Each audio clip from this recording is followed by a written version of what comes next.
Jay Abraham is famous for having said that if you improve your headline, that you can improve your response by 16 times. This video is brought to you by Conversion Copywriting's Lead Gen Level Up Bundle. Flood your pipeline with leads and end lead generation guesswork. Available now at conversioncopywriting.com.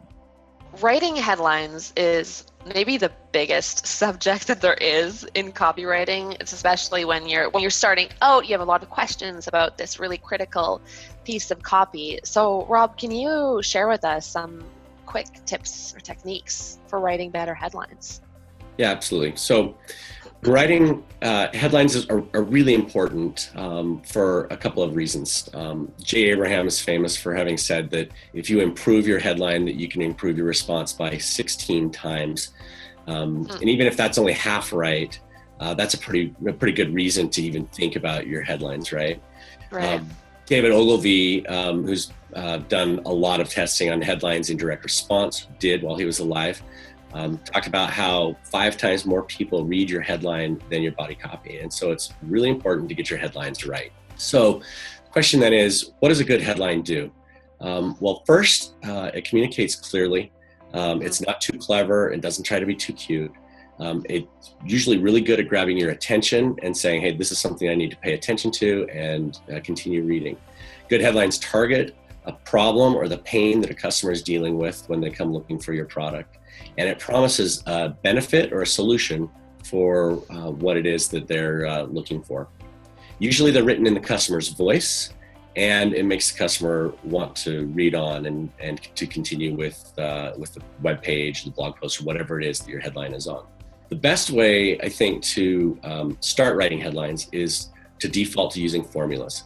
Why do you use a formula? Number one, because they work. And number two, because it saves time.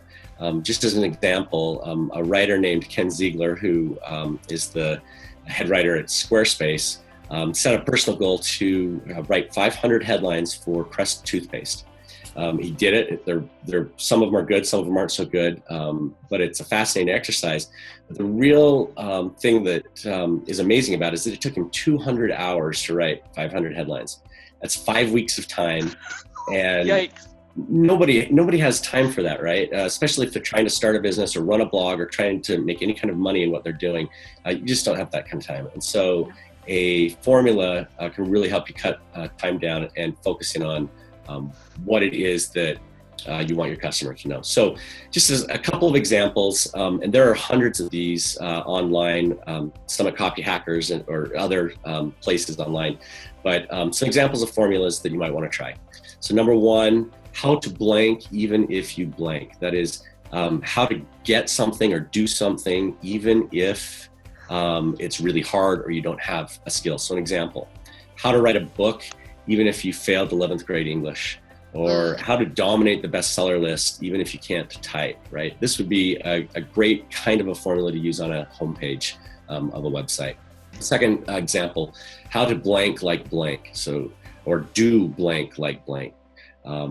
The first blank being something, a benefit or something that you want to do, and the second blank being sort of an expert or a person who's really good at doing this. So how to save money like a professional accountant, or how to learn to play drums like Neil Peart, right? So, and this is the kind of headline that you might want to use on a product page or various other parts of your, subheads, that kind of thing, where you're really trying to just demonstrate a benefit to what you're describing.